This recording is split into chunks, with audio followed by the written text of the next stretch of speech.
and we have to really escalate the noise we make so that we'll be heard.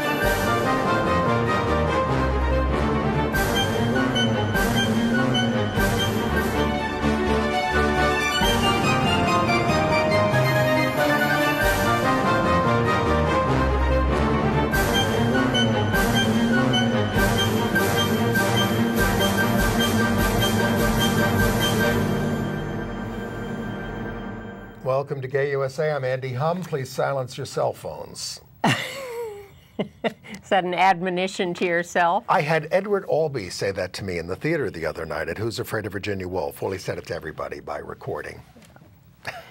Nonetheless, we are celebrating Andy Hum's birthday this week on Friday the 19th, which, depending on when you're seeing this, is either tomorrow or today or yesterday or some other day. I will have entered my 60th year. Meaning I'm 59. Soon you'll tire of telling people that, as certainly I have. I'm Ann Northrup. And in the news this week, you know, wasn't it great the way the president boldly stood up to Romney in that second debate? Well, we don't know because we haven't seen it yet. But we will talk about presidential politics and vice presidential politics. We'll talk about that debate last week. We'll also tell you about the Victory Fund's 12 close races to watch in their efforts to elect LGBT candidates across the country. The diversity officer at Gallaudet University in Washington was suspended for signing a petition to put Maryland's marriage law to a recall vote. But the marriage equality group down there objected to that sanction against her, and it looks like she's going to be reinstated. They're negotiating it. Some rich, very rich, really, really, really rich Republicans have contributed big bucks again to the fight for same-sex marriage. But is their money tainted by their more fervent support for anti-gay legislators and legislation? Yes. The Westboro Baptist Church. But stay tuned anyway for other news. The Westboro Baptist Church, you know, the God Hates Fags Ministries, they picketed the funeral of an out lesbian service member who was killed in Afghanistan, and they were attacked by the crowd. And we have the video to prove it. You're going to enjoy that. We sure do. The religious right is campaigning to shut down a nationwide anti-bullying program in the schools, and Brian Fisher got kicked off CNN. I saw it. Brian Fisher is with the American Family Association. Yes, he runs it. Which, well, he's quite a character. Yeah.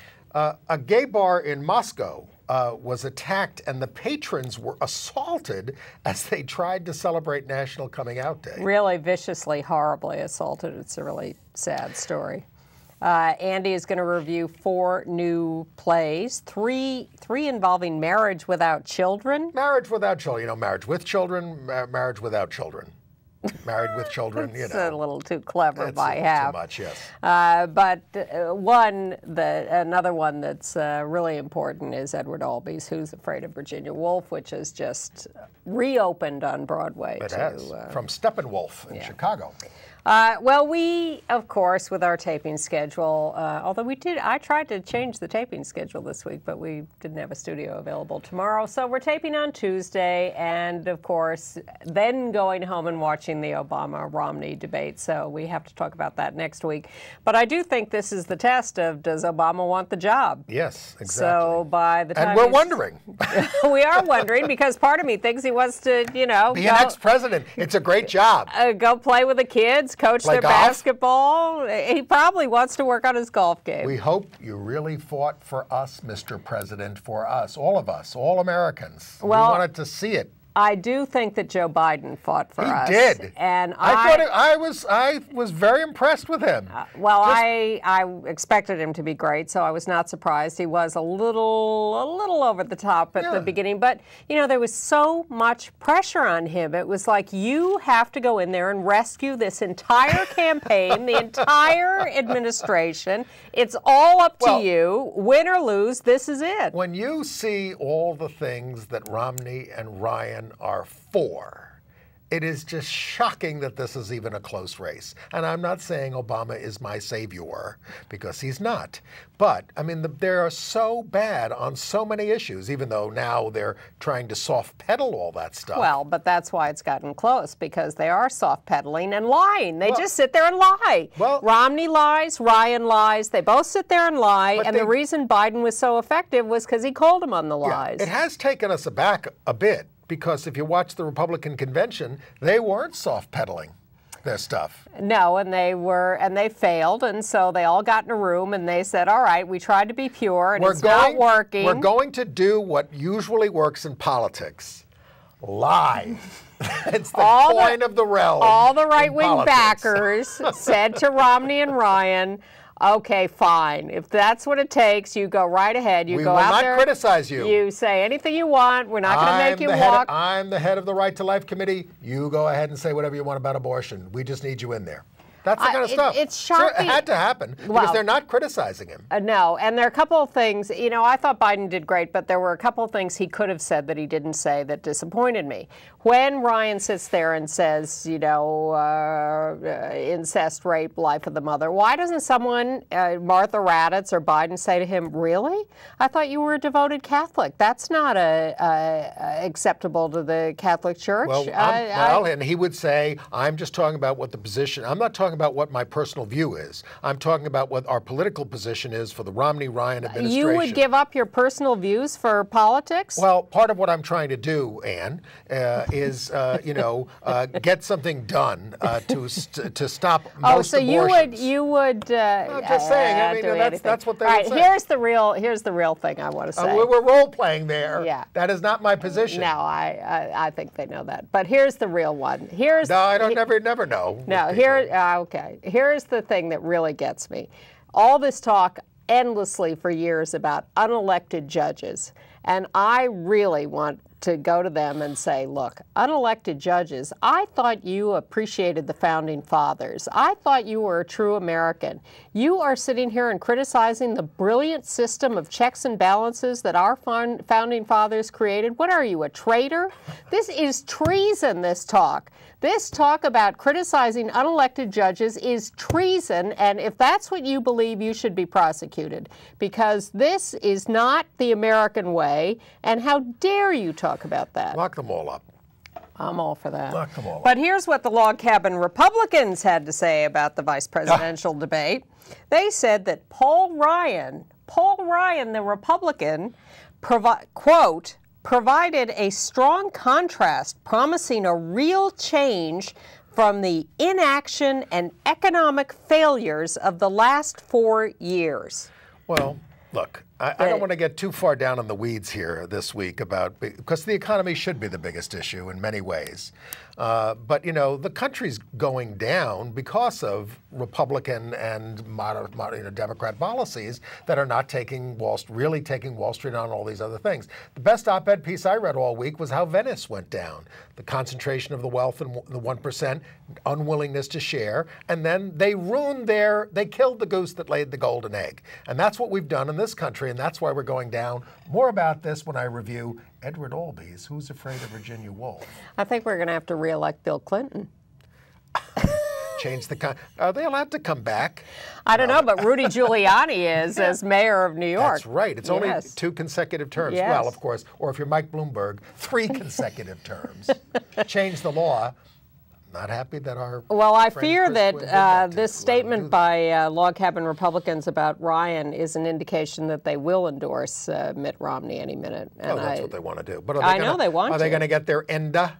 No, I know. I told you that already. He's going to say, I support treating everyone fairly, but not legislation that restricts small business or whatever. I don't mind doing treasonous things, so I'm not doing that. How do you think Ted Olson's prep of Ryan worked?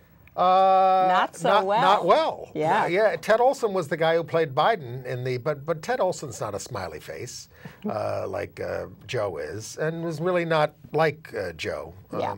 I don't get Ted Olson. He's so passionate about he's so good when he talks about same-sex marriage, and then he supports these guys who are going to appoint justices. More on that later. Meanwhile, Mitt canceled an appearance on The View. and did not show. He's sending Ann, but he's not showing up. And Nickelodeon. Nickelodeon with Linda Ellerby every year does the thing where they ask each of the candidates, have kids ask each of the candidates questions. So Obama sat down in the White House and looked at tapes of the questions and answered the kids' questions. He likes kids. Romney refused. They had to pick some clips of him out of the air. Those kids, I've seen those kid journalists. They ask the best questions. Well, this wasn't even that. This was very mild, but he wouldn't talk to the kids and he won't talk to The View. Because, I mean, you know, I saw Wolf Blitzer interviewing Romney, and Romney was just bilging on, and Wolf goes, oh, good, very interesting. You know, it just moves on. It's just useless. It is useless. All right. Well, the other big news around the presidential race is what's going to happen to the Supreme Court cases around the Defense of Marriage Act if Romney wins, and we have to consider this possibility. They're sitting there, these cases right now, we thought, and the court has not even ruled on whether they're going to take them, although we expect that they are. But the Justice Department has asked them to take them and is opposing the Defense of Marriage Act. But if we get a Romney Justice Department, they're going to see, right now, the Defense of Marriage Act is being defended with your tax dollars to the tune of $1.5 million by the House Republicans. Who have hit the spending cap. This is here's a howdy-do. Yeah. If I marry you. Sorry, that's the Mikado. We haven't been drinking this week, just but entertaining we are a little ourselves. punchy after watching all this stuff on TV. Well, I'm sure that Boehner will find a way around the cap because he's not going to stop Paul Clement from defending DOMA in the middle of all this. It would be treasonous. But he's lost 5 cases. Right. And they won one out in Hawaii, right? I don't think he was involved in that. Oh, That okay. was a local state thing. Okay. Anyway, so the point is, if Romney gets in, you know, it might delay the briefing on this thing. The court might delay everything so that the Romney Justice Department can weigh in against this and all this kind of stuff. It just puts everything off. And that's the problem. Meanwhile, the fights continue in the states on same-sex marriage, the 4 states that are voting on it. Minnesota is interesting. A former Republican leader in Minnesota gave an interview this week where he said that the proposed constitutional amendment is on the ballot in Minnesota simply because the Republicans there said, all right, Democratic Senator Amy Klobuchar is running for re-election. We're not going to beat her. And because she's so far ahead, it's going to discourage Republicans and conservatives from coming out to vote. So we need to give them a reason to come to the polls so we can support our other candidates in other races. So we'll put this constitutional amendment on the ballot, and that will bring our people to the polls. Right. But it seems to be backfiring because there's so much opposition to the constitutional amendment in the Minneapolis suburbs that the liberals are coming out to vote against it, and that's going to defeat all the Republican state legislators. Good. And check me on this. Yeah. Isn't Minnesota, which is the state where you have to get a majority of the people who go to the polls? I don't know. One of them is. Yeah. I think it's Minnesota. But you in other words, you don't win with more votes than the other side. Yeah, I understand. You take the total of the people who showed up, and you have to get 50% plus 1 of those. Because not everybody votes on everything. That's right. So you have to, you're saying, but we're not sure whether it's that state. Meanwhile, Michelle Bachmann even seems to be in trouble. Wouldn't that be sweet? There might be some compensations, but you know, and that leads me into talking about the money that's coming into the campaigns. Wait, can we first, as we're still on Minnesota, show Chris Kluwe, Oh, our biggest defender? This guy should. He's the kicker for the Minnesota Vikings. Correct. He's been going after all the same-sex marriage opponents. He's been leading athletes out of the closet in support of marriage. And he's quite passionate about this, and often laces his speeches with colorful speech. He went after the Archbishop of the Twin Cities who told a mother to reject her gay son or risk her immortal soul. And then he recorded this. Couple of minutes. In opposition to the constitutional amendment. After my daughters grow up, hopefully the values that I've been able to instill in them are that you treat others the way you want to be treated.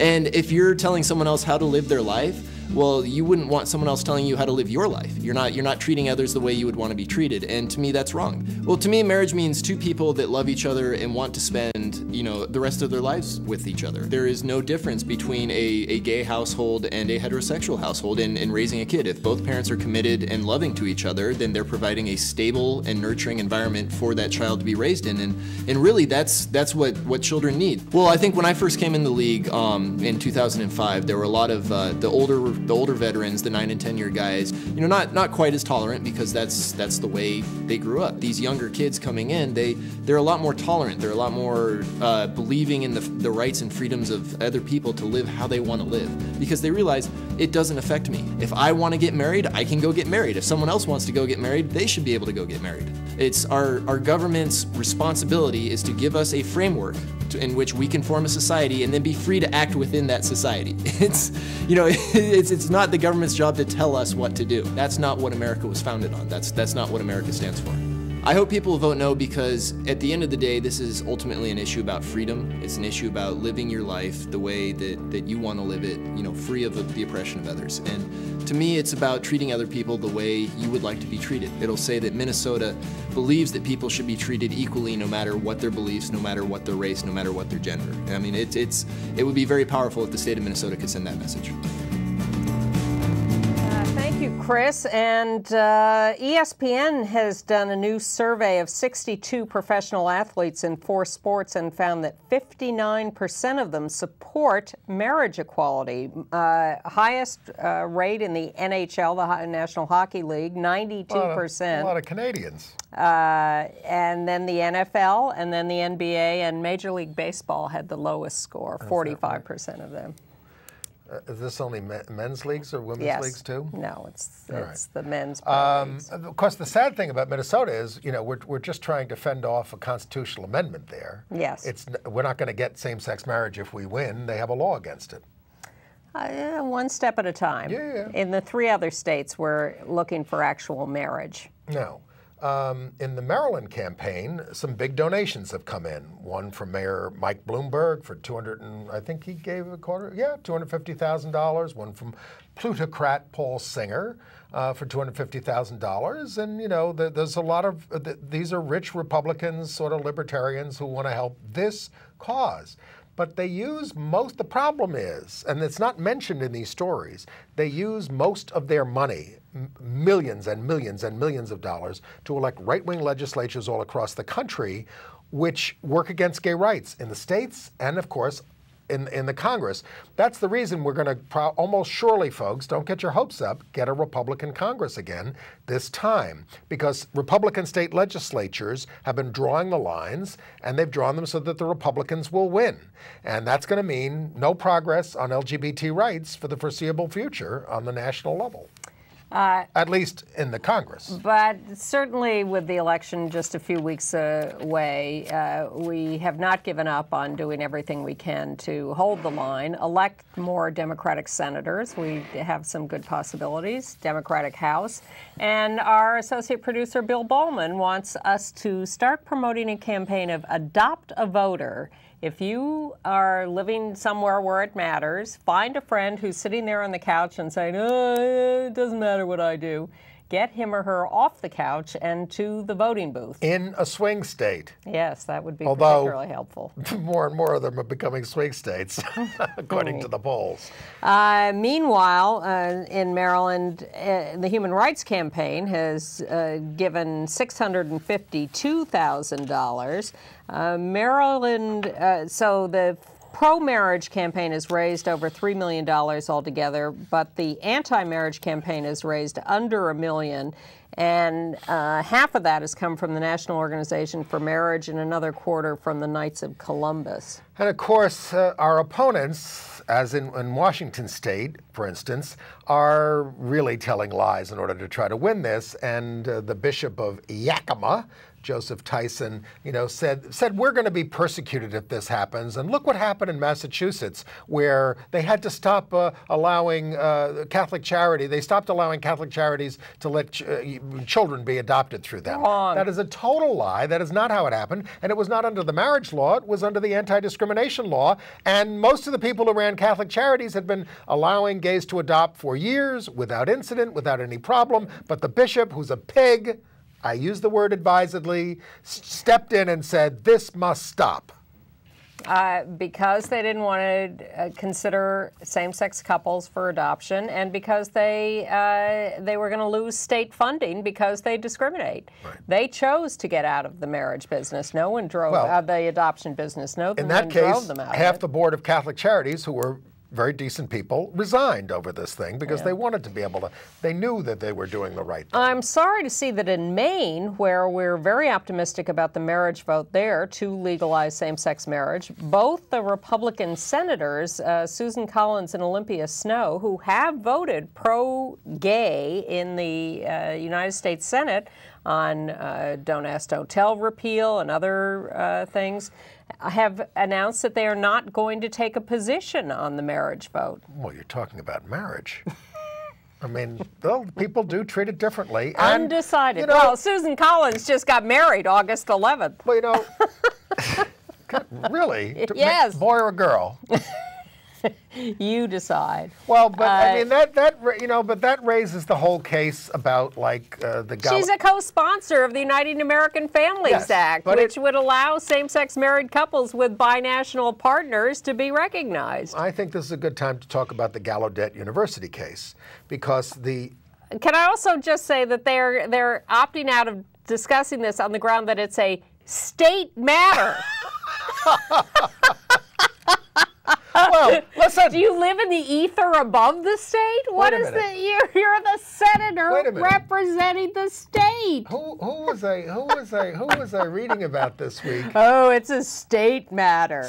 I don't get involved in that. There's a guy in New York, Tom Allen. I don't want to get too much in the weeds here. A guy named Tom Allen. He's a publisher, and he wants to run. He's running for mayor. He published the Gay Paper for a while. Not us. No. Gay City News. No. That's not our. Oh, it's a different group. It's a different stable, never mind. Different stable of papers. But Tom Allen, who used to be fairly liberal and everything, but anyway, so he announces that he's going to run as a Republican. Sometimes when you want to run in New York for mayor, you go to the Republican Party even though you're not a Republican because you can get a line and all this kind of stuff. But then they ask him, who are you voting for president? I'd rather not say. I mean, if you can't take a stand on something as basic as that about the difference between Mitt Romney and Barack Obama. It's not going to help him get elected mayor. I know there are some people out there who think there's not a dime's worth of difference, but we think there's a difference. But anyway, so this gets in the marriage issue to the Gallaudet University thing.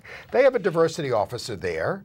Named Dr. Angela McCaskill, and it came to light that she had signed the petition in Maryland to get the thing on the ballot to stop marriage law from going into effect.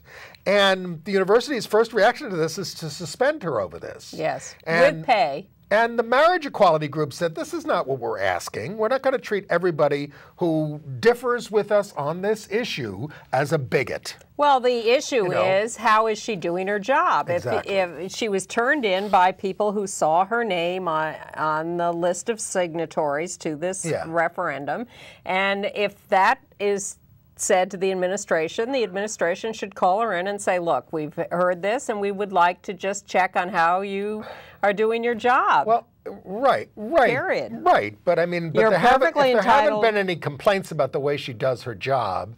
When you take look, it's not like she's saying gay people should be put away or evil and all this other kind of stuff. Not that we know of, but there's nothing wrong with double checking. I'm not talking about putting bamboo under her fingernails. Right, but I don't think I wouldn't vote for them, but I don't think we want everybody fired who's ever voted against same-sex marriage. When you are a diversity officer, there are certain requirements for that job, and you're allowed to examine whether someone is doing the job. Yes.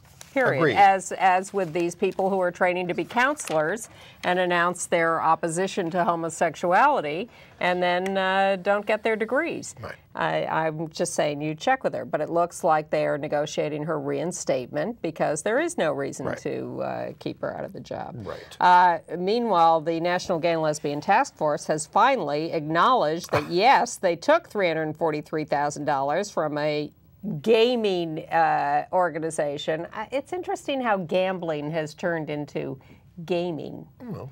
It's gambling. Isn't it? Yes, it is. But they're defending it. We're just trying to get every possible vote for marriage equality. Yeah, they were trying to keep a thing on the ballot off the ballot because they thought it would draw out more right-wing voters. Which I think is a specious argument. What they did was they had a board member who was connected, who worked for a consulting group that was connected to the gaming organization. The gaming organization gave the money to the consulting group, and the board member got that money for the task force to do a flyer against the referendum. Task force also takes a lot of money from Paul Singer. There you go. It's dirty money. There are limits. There are limits. Here's just as a footnote on this. I think you have to make a decision about whether or not you're going to take this money. But at the very least, if you're going to take the money, you can't let it gag you from having opinions about politics, and you can't let that money stop you. That's exactly right. And then let the money fall where it may. Right. In Alabama, a lesbian couple who had been married legally in California were denied the opportunity to have one of the women adopt the biological son of her partner. Yes, essentially what the Alabama Court of Civil Appeals was doing was upholding the validity of the law down there that bans same-sex marriage.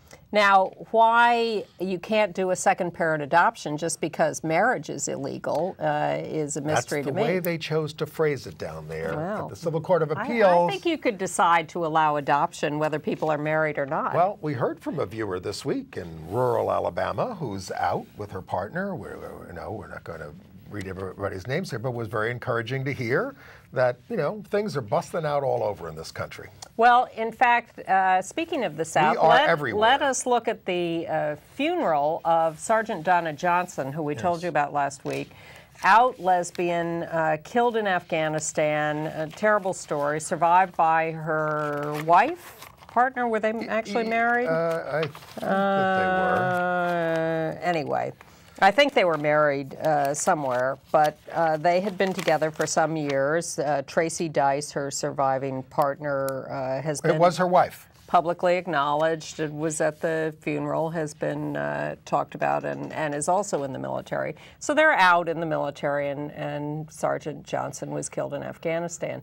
So they bring her home to bury her in Rayford, North Carolina.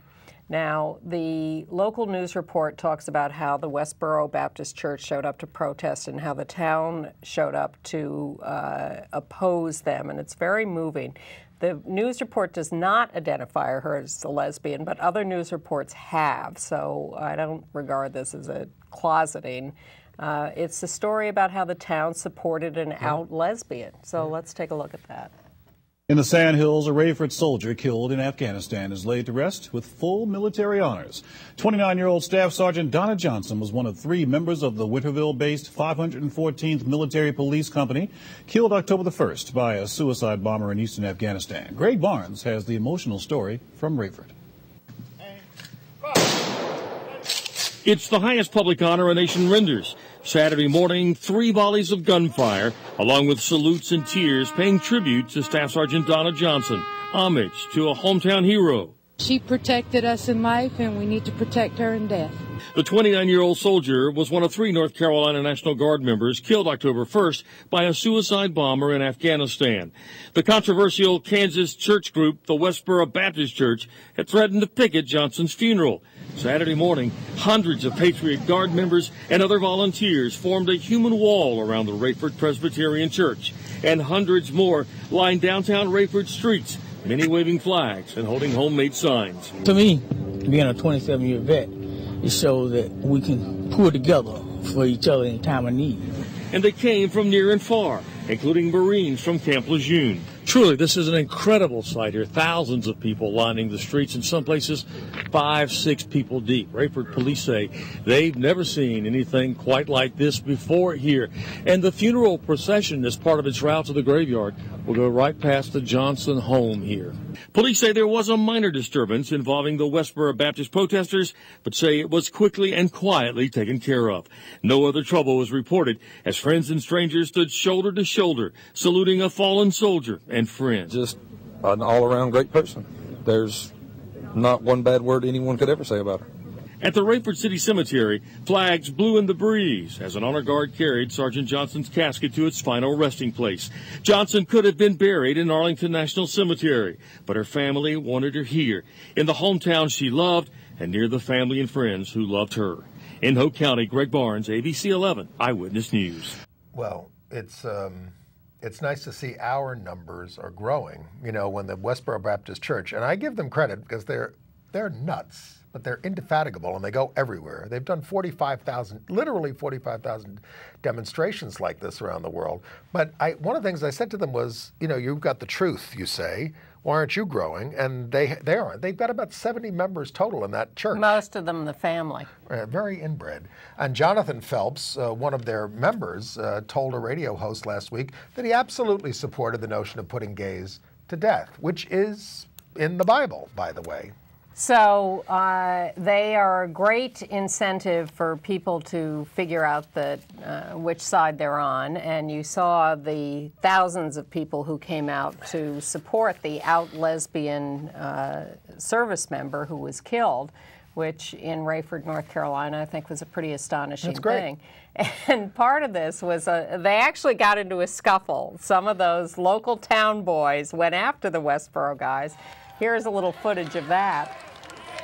And you can hear actually in the background they're playing or singing "Proud to be an American," and they're. I don't believe in violence. No. I would be very tempted to do what they're doing, but I don't believe in violence. Well, one thing they objected to was that the Westboro people, as you may have seen in the news report, were dragging the American flag on the ground. That's what really gets them. Yes.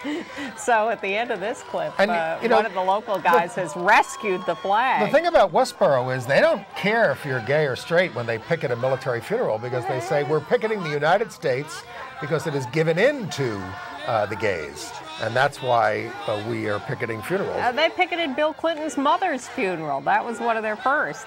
Yes. They hold up a sign that says Virginia Kelly, that was her name, is in hell. And then they keep updating the sign about how long she's been in hell. Well, their whole point is to go to see, there's the guy rescuing the flag. Our supporters, ladies and gentlemen.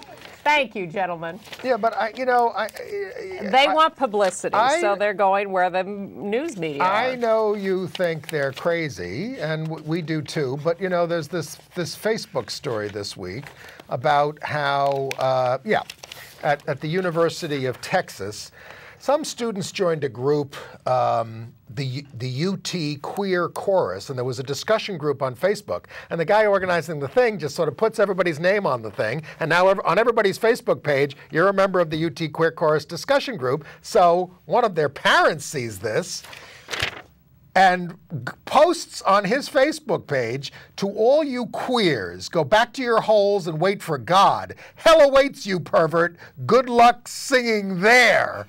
That's so, yes, Westboro is very extreme, but this is in the hearts of a lot of people out there. You're telling me? So it's not just Westboro. This father believes, his daughter is going to go to hell. I want to sick the gentleman of Rayford, North Carolina, on the father. Well, I mean, also Facebook's got to get its privacy things under control. Yes, that would be nice. Because these kids were inadvertently outed. All right. Well, speaking of kids, in Anoka, Minnesota, where there were a rash of youth suicides and a fight over anti-bullying curricula in the schools, the government there, that's Michelle Bachmann territory, has banned an LGBTQ youth group from the Halloween parade. Anoka calls itself the Halloween capital of the world. They said it was full. Yeah. The parade was full. That's what they said in the St. Patrick's Day parade here when the gays applied. It's full. Yeah. So the mayor said, oh, fine, I'll extend the parade. And they said, well, we just really don't want them in here. And in East Hampton, New York, a Tony resort area. Yeah, 16-year-old David Hernandez killed himself. He evidently was perceived as gay and had been relentlessly bullied. It's not an area where you would expect that to happen. Right out on Long Island. Yeah. But good news from Massachusetts, where several local Cub Scout and Boy Scout troops have gone very public about rejecting the National Boy Scout policy that refuses to admit openly gay Scout leaders or members. And you know, Beverly, Mass, Marblehead, Framingham, Amherst, and Hatfield. No, Mass. these are Scouts, not. It's both Cub Scouts and Boy Scout troops. But is it official policy of these association? Troops? Yes, of these troops. They have all stood up and said, we will not adhere to the national policy. If you want to kick us out, that's up to you. We are going on record. And are there open gays in these troops? I don't know. See, that's the issue. I mean, Zach Walls, who's been campaigning on this, he's the son of lesbians, who's been campaigning on this. You know, he's the guy who got Intel to drop their $700,000 from the Scouts, and he's trying now to get UPS to drop $167,000 from the Scouts. But he says, I'm not going to go after troops and councils that do not discriminate. But you don't know that they're not discriminating until you have an open gay there, really. No, you do know they're not discriminating when they go public and say, we will not sign on to the national policy. We will welcome everybody. I mean, the New York overtly the New York Council said that they wouldn't discriminate, and I still haven't heard about an out gay Scout or Scoutmaster here. Waiting to hear from you if anybody knows about one. I think there's a difference between some of these sort of wishy-washy statements about not discriminating and going on record with a very public statement saying we will oppose the national organization. Well, yeah, we could get down on the, anyway. Okay. And then, and it's staying on students, there's this whole story of this anti-bullying program. It sounds like a very nice program. It's called Mix It Up Day, and it just encourages students to go sit with someone else in the cafeteria and meet new people around the school. Break up cliques, stop the bullying. The Southern Poverty Law Center sponsors it around the country, and the American Family Association, in the person of Brian Fisher, has called this a homosexual plot. Yeah, and he is treated with an awful lot of respect by the New York Times as a sort of a religious spokesperson. Ridiculous. And they don't quote any of the completely off-the-wall things this guy said, like, all of Hitler's people were homosexual, and because he wanted brutal homosexuals to commit savagery, and the straights couldn't do it. They needed gays to do that. I mean, this is the guy. He said this, and it was quoted back to him on CNN. At least he wasn't confronted by the New York Times about this. No, CNN confronted him about it, and he said, "Well, you should read this book. It says the same thing. It's absolutely true." And the woman on CNN said, "That's it. You're a liar. I'm throwing you off." Listen, Norman Podhoretz, the editor of Commentary magazine, blamed all of World War II on homosexuals. Well, people blame the fall of the Roman Empire on homosexuals. I know. The Internal Revenue, one more education story. Last year we talked about a teacher in Union Township, New Jersey, Vicki Knox, who had been in the classroom saying a lot of anti-gay things and saying them on Facebook. She has now finally resigned. She's seeking a settlement because she has a back injury and psychological grounds, but basically she was squeezed out. The Internal Revenue Service, however, has reinstated nonprofit status for Americans for Truth About Homosexuality, retroactive to last December. They had lost their status because they hadn't submitted the proper paperwork. The IRS is not engaging in content analysis so much as just, you know, are you commercial or are you not? Shall we talk about a little local politics around the country? Sure. Some of them are state politics. The Victory Fund has announced its list of 12 races to watch. And I'm just going to encourage that you go to their website, which is victoryfund.org, and read about the 12 races to watch, which include people like Tammy Baldwin and David Cicilline and Sean Patrick Maloney. These people running for Congress and House of Representatives. In some cases, it's the chance for the first time to elect an out gay representative in the state legislature in states like West Virginia and Delaware and places like that. So read that list. And then we got a note from our old friend and viewer, Drew Herzig, who was running in Ward 2 in Astoria, Oregon, for the city council. And boy, is he getting it from his opponents. There's his picture. Hi, Drew. Hi, Drew. In the comments section on a story about the race, somebody calls him a gay communist folk dancing art lover from California. Well, he owns up to all that. As Dan Cathy would say, guilty as charged. Yeah, but I mean, you know, he's a great guy and he's for very progressive things, and he's been endorsed by the local paper out there. You know. We wish you luck in your race. Chaz Bono had a fundraiser for his mom, who is a Republican congresswoman. Oh, Mary Bono, not Cher.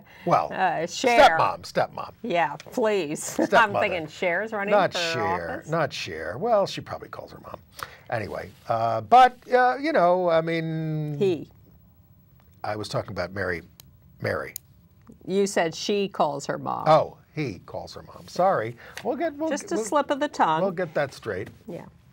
Anyway, in other political news, Grand Island, Nebraska's city council voted 8-2 to reject a non-discrimination law that included sexual orientation and gender identity and expression. Councilman Mitch Nickerson said this town should not be a gay-friendly city.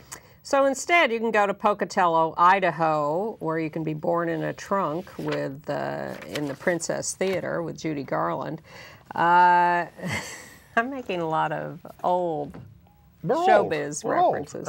Their city, the Pocatello City Council, and Pocatello is a very conservative place, has unanimously asked for a draft of a Sexual Orientation, Gender Identity, and Expression Non-Discrimination Act, and is expected to pass that. One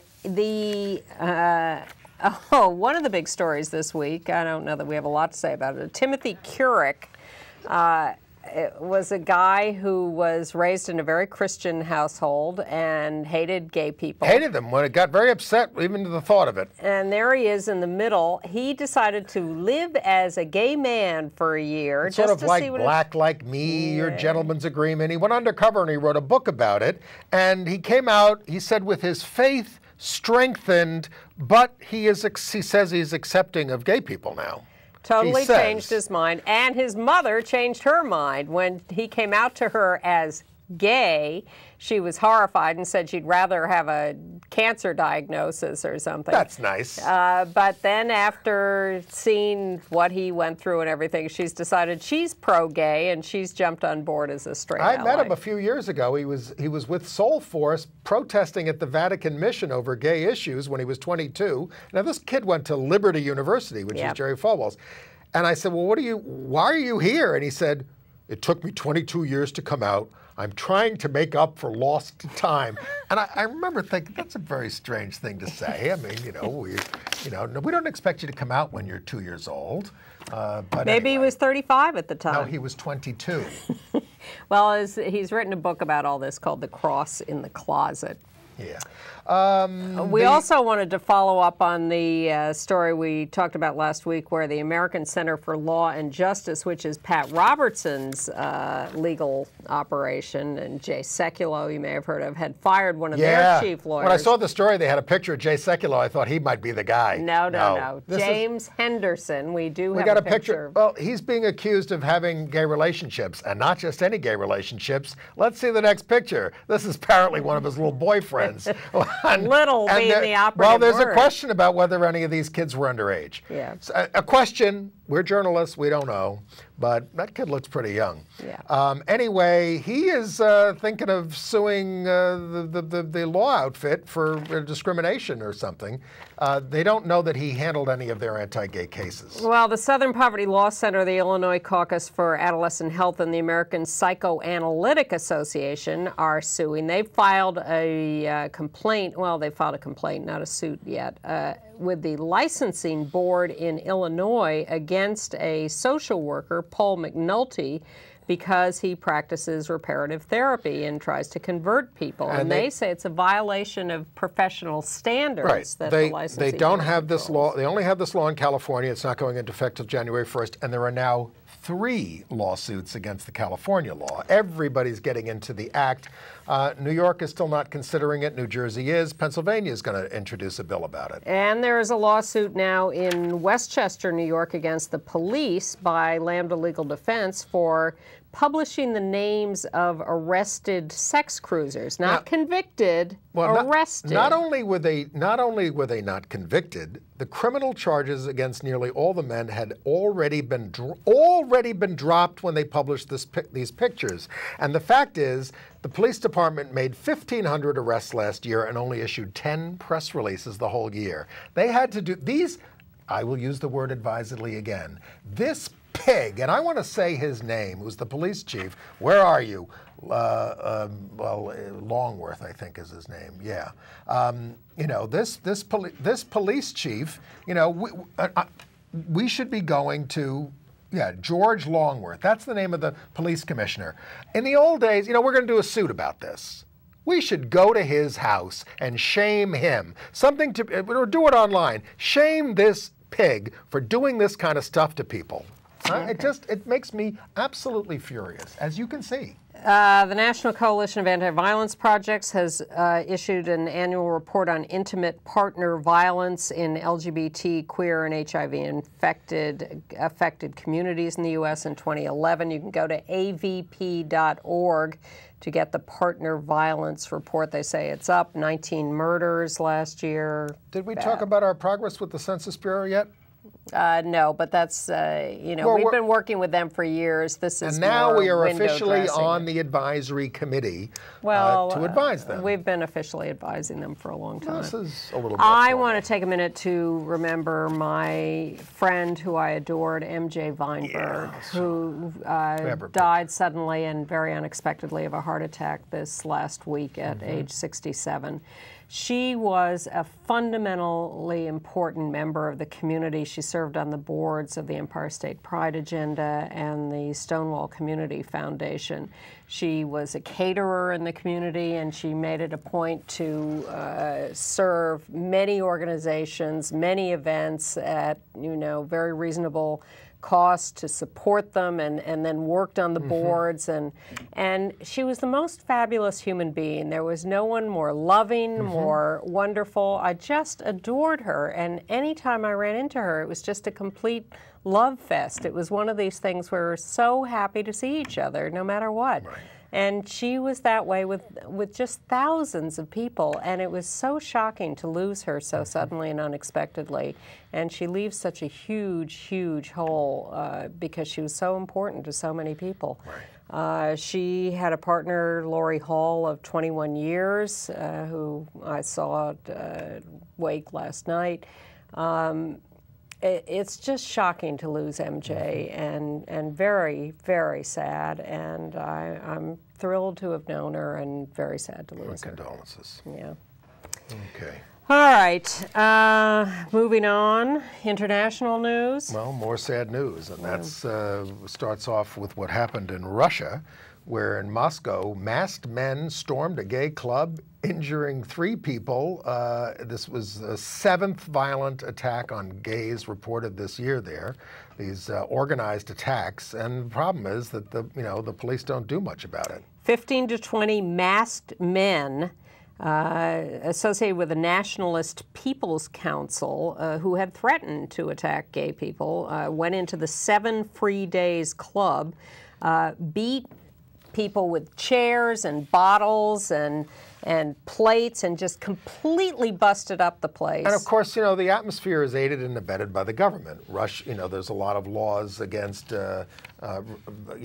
promoting homosexuality to minors. This is the way they phrase it. And then, of course, the Ukraine parliament just gave its preliminary approval to one of these bills, giving you a fine of $10,000 or 5 years in prison for because the spread of homosexuality is a threat to national security. This is the way they talk. It's no wonder that people pick up this thing and say, well, if these people are a threat, we need to stop them.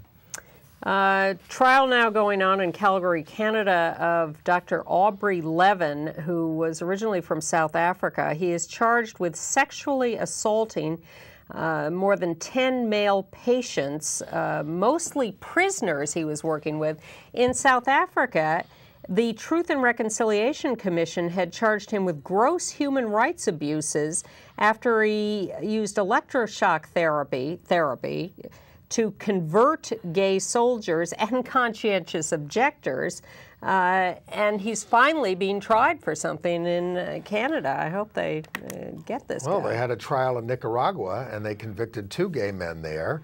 And sentenced them for 5 years in prison for what they say was pornography and prostitution. Essentially, they were running like a gay guest house kind of a place. They were trying to create a more liberal atmosphere in Nicaragua, and lies were spread about them. They were convicted, and they've been sent. And this is being picked up by the human rights community around the world. Even the United Nations has spoken out on it, as have some members of Congress here. But this is something we need to pursue. Well, we escaped that a little in Africa. A woman from Uganda who was a delegate to the Pan-African Parliament offered an anti-gay resolution to the parliament to try to criminalize homosexuality across all of Africa, as is true in Uganda, and she was rejected. Even by countries that have anti-gay laws or practices, they said, no, we're not passing this for the entire continent. That's ridiculous. Good. Very good. In France, they are on the verge of introducing the bill to legalize same-sex marriage and adoption rights. It's expected to be introduced on October 31st. And we're mourning the death of former king of Cambodia, Norodom Sihanouk, who in 2004, when asked by a resident, supported same-sex marriage. He also, he'd actually gotten a letter from a U.S. man who was involved with a German man who'd been assigned to Cambodia as a diplomat. And because the country didn't recognize same-sex relationships, he was going to have to go in and out every month with all sorts of visa problems. And he wrote to the king and said, what about this? And Sihanouk, who had seen Gavin Newsom performing marriages in San Francisco, said, well, that's a great idea. Here, have a 3-year visa. Man and man, woman and woman, come to Cambodia. Yes, exactly. And Cambodia could be a pretty tough place at times. Those of you who have seen Khmer the killing Rouge, fields. yes. Yes. All right, AIDS news. Congratulations to Marjorie Hill, the CEO of GMHC, who has just been appointed by New York Governor Cuomo as the chair of the New York State AIDS Advisory Council. She's been a member of the council, but now she will take over as the chair. Long-time executive director of GMHC. First in the fight against AIDS, as they say. We haven't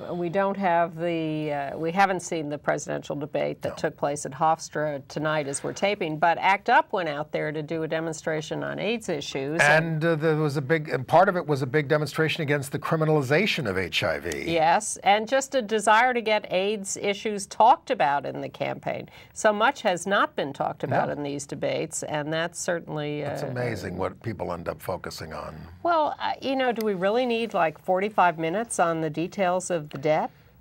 I don't think so. Right. Especially when they're telling lies and not talking about the real stuff. Right. And thank you to Michael Kors, the fashion designer, who has just given $5 million to God's Love We Deliver for a new building. This is KORS. This is not the beer company. No, those are my people. From Colorado. Yes. He's been supporting God's Love for 20 years, very enormously. God's Love We Deliver gives free meals, no waiting list there, and they started as an HIV/AIDS organization and now support people with 200 different diagnoses. I saw too many plays this week. Go. But the one I want to recommend the most, and we've got a picture of it, is Edward Albee's Who's Afraid of Virginia Woolf? Can you believe it's 50 years since the play was written?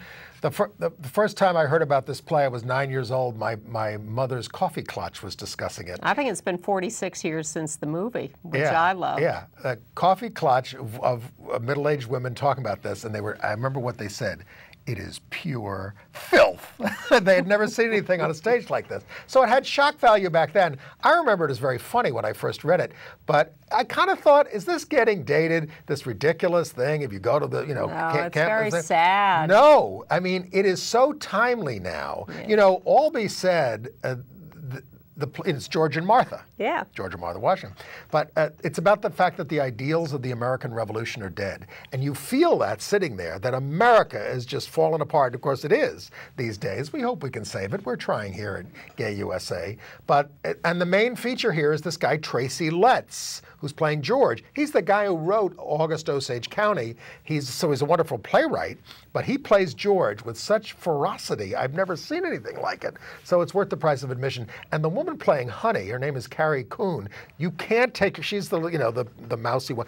You cannot Sandy Dennis. Yeah, you cannot take your eyes off her. She is so funny. So anyway. You would recommend that. Highly recommend it. It's got 2 intermissions. It's 3 hours long. But it doesn't have the great Alex North music that was in the movie. No. We saw Grace together by Craig Wright at the Court Theater. Ed Asner, Michael Shannon, Kate Arrington, and Paul Rudd. Great cast. Yes. You know, but and this guy's written some good plays before, but this one kind of got lost in kind of over the top. Yeah. Religion, death, all these other kinds of Pointless. things. A little too much. Yeah. Now Douglas Hodge, who won the Tony for La Cage aux Folles, playing Zaza, he's playing Cyrano. And it was disappointing to me because I like him, but I think Cyrano should be sort of suave and sophisticated with a big nose. And this was a little coarse, I thought. Anyway, Jamie Lloyd was the director. I like him, but it didn't cut it. At 59 East 59th, they're doing something called In the Summer Pavilion. Now, this is a bisexual-themed play. We don't get too many of them. We already have the play Cock in New York, which is just closed. This one is about bisexuals. I just thought it was about characters I didn't care enough about. They were Princetonians. They didn't really go anywhere. And but I think he's got some theatrical. And I finally saw, after 100 years, Spring's Awakening. Not the musical, the original German play, not in German. It's translated by Eric Bentley. And you know, I saw it with my friend Tony Halbert, who knows all about this. Who was here a few weeks ago. Yeah. I said, you know, they couldn't possibly have done this 100 years ago. I mean, there's this hilarious pre-code masturbation scene. There's a gay scene of the 2 kids rolling around. Yeah. And it's Don't you realize civilization has gone backwards? And it's played by kids. Yeah. There are 13-year-old, 14-year-old kids playing this thing. Olden times were much more bawdy than we are today. That's also 3 hours. But it certainly is of a little more than academic interest. Okay. Starting this week at the Clearview Chelsea, you can see the documentary Question 1 about the last vote in Maine on marriage equality. And in fact, next Wednesday on the 24th, our pal Barbara Rabb will be doing a Q&A with the director at the 7 p.m. show. So you might want to see that. It's playing around the country too. And on October 30th at the Beacon Theater, there's a big concert for marriage equality. If you go to freedomtomarry.org, you can find out more about that. And Singing for marriage equality. And Rufus Wainwright, et cetera. And we hope you get out there and vote for marriage equality. And other people. We will see you next week.